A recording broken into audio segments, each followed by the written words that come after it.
Pope Leo's line on the plane to Lebanon that the only solution is the two-state solution is not a casual throwaway. It is the headline from this Lebanon trip, and it cuts straight across the present Israeli mood, where both Netanyahu and the public opinion have moved away from any Palestinian state at all. So there's three things that I think are interesting in the news today. One is a parody story. The other is what the Pope is actually saying and why, from the Vatican's point of view, it makes perfect sense. And there are alternatives to the two states, and that is really why the Pope is doubling down now. So there's a site called WKM, and it's a parody site which popped up this morning on my feed, on wherever my feed's gone to. It's back there, right? Saying Netanyahu says the Pope's visit to Lebanon is anti-Semitic, phones Trump asking for $43 billion to counter Vatican influence. It's obviously satire, but it works because it riffs off three very real themes. First, the hair-trigger accusation that any criticism of Israel or any sympathy for Palestinian statehood is anti-Semitic.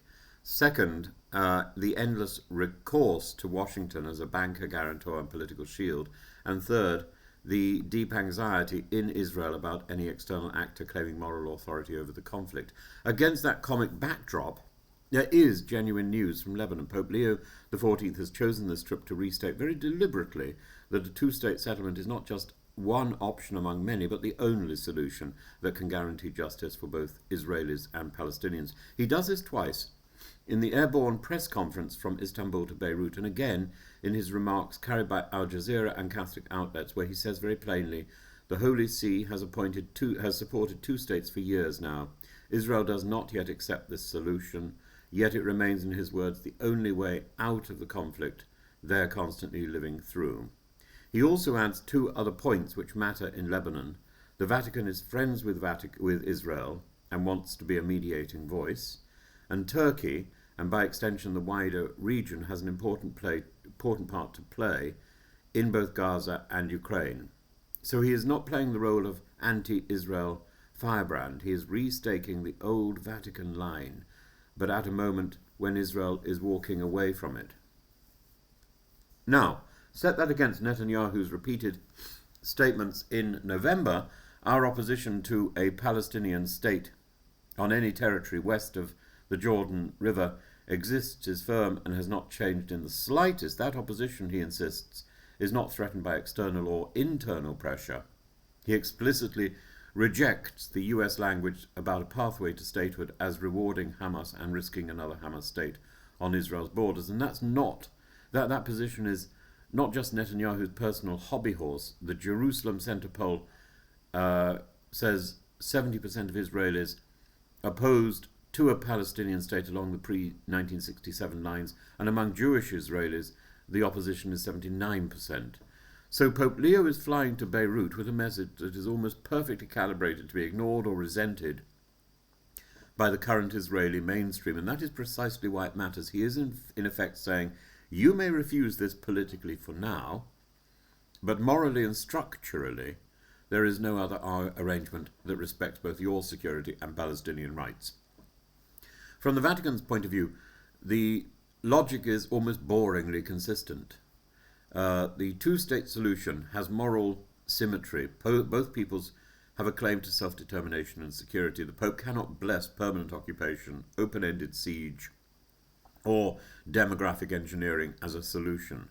International law, since Resolution 242 in 1967, the international frame has been withdrawal from occupied territory and mutual recognition. Whatever its drafting ambiguities, the normative line is clear. No acquisition of territory by force, no permanent second-class population.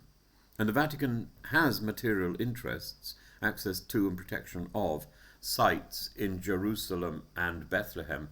It also has pastoral interests, a tiny, shrinking Christian community in Gaza, the West Bank and Lebanon, who are quite literally telling journalists that his words are for our survival.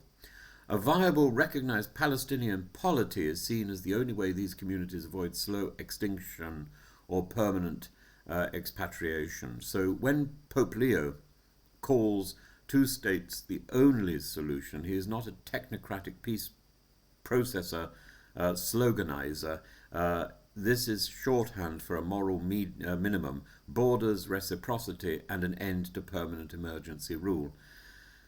So why are so many actors now treating the two-state system, the two-state solution, as a fantasy?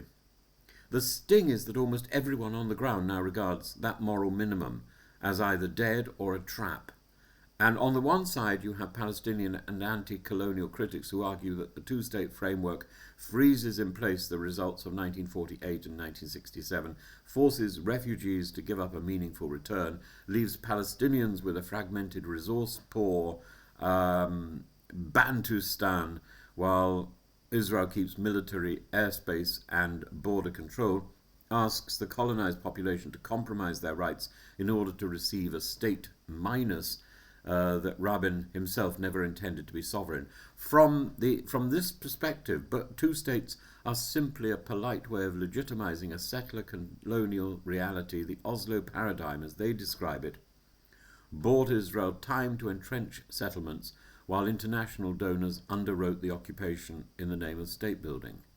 On the other side, you have Zionist writers and strategists who now say with brutal clarity that a Palestinian state is suicidal for Israel. After the 7th of October, any withdrawal from Judea and Samaria, their language, is imagined as the creation of another Gaza, perched above Ben Gurion Airport and the coastal strip. The Palestinian national movement is framed as organized entirely around the right of return, so two states are reinterpreted as two Palestinian states, one in the West Bank and Gaza, and one gradually created inside Israel proper. They argue that there has never been a Palestinian leadership willing to renounce that maximalist demand, so every negotiation is seen as a bad faith tactic to weaken Israel. From that strategic point of view, two states are not only a noble compromise, but a big step down the road to another Lebanon. A bleeding, fragmented, bi-national war zone. Both criticisms in different ways say this formula is an illusion. So, what follows if you take those objections seriously? What are the actual options that remain? You can lay them out in terms of what option A, option B, and option C. Option A is a managed one-state reality, which is unequal. That exists now. Israel controls the whole area from the river to the sea. Palestinians live in a patchwork of jurisdictions, permits, checkpoints, and differentiated legal regimes. The formal language is temporary occupation and conflict management, but everyone knows it has lasted decades.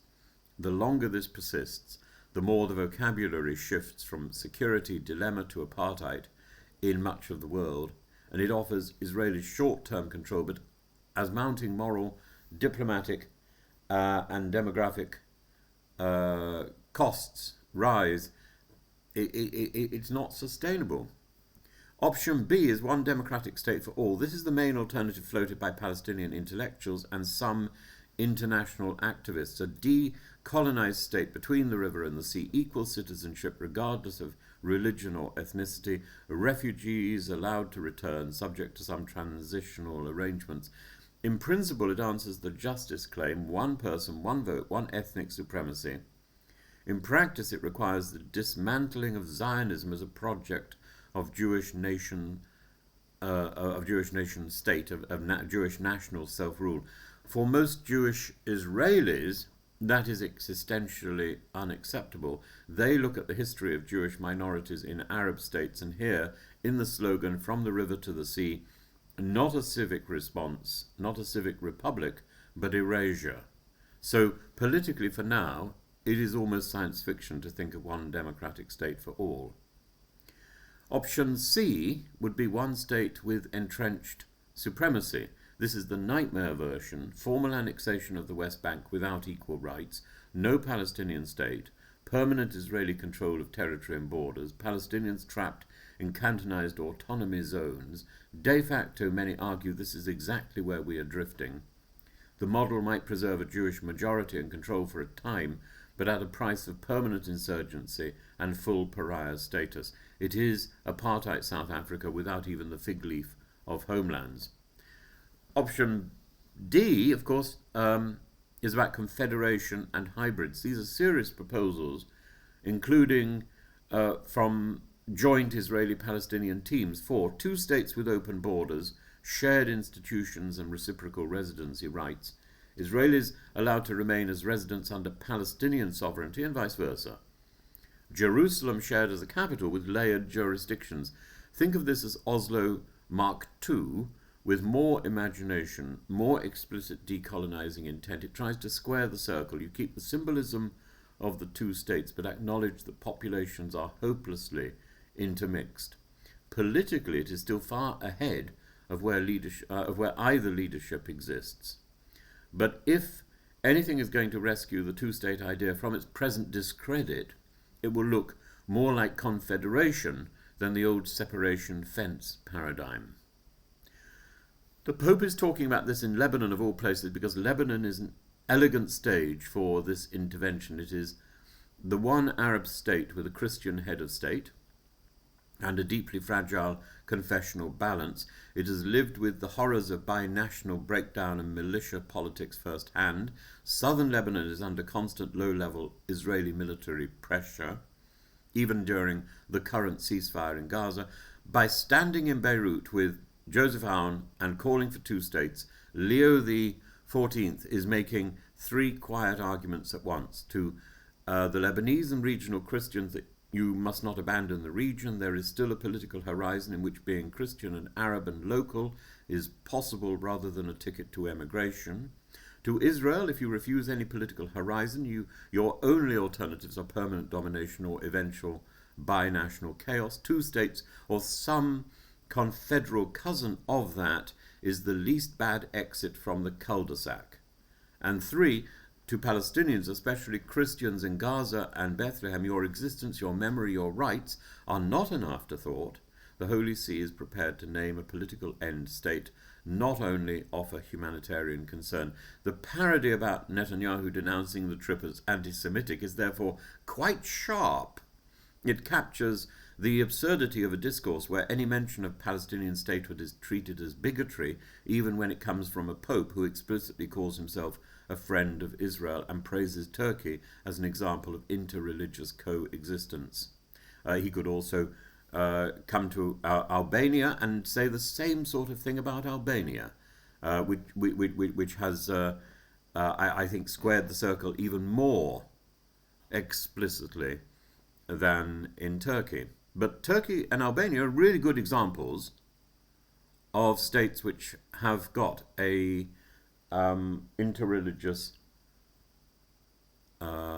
background, and Israel should be a 3rd example of that format. On the ground, the 2-state solution looks less plausible than at any time since Oslo. Israeli opinion is quite hostile to it. Palestinian opinion is disillusioned, and the settlement map laughs at neat borders. Yet there is a difference between a policy that is hard to realize and one that is conceptually bankrupt, and the alternatives to some form of 2-state or 2-polity settlement are permanent domination, romantic but currently impossible binational democracy, or another long bloody chapter of population transfers and ethnic cleansing. Pope Leo's insistence that 2 states are the only solution is not naive optimism. It's a way of saying unless you can produce a different arrangement that gives both peoples dignity, borders, and equal human worth, then you are really arguing for managing injustice rather than ending it. And it's telling that once you strip away the rhetoric from both critics of 2 states and the defenders of the status quo, very few people are willing to say that out aloud.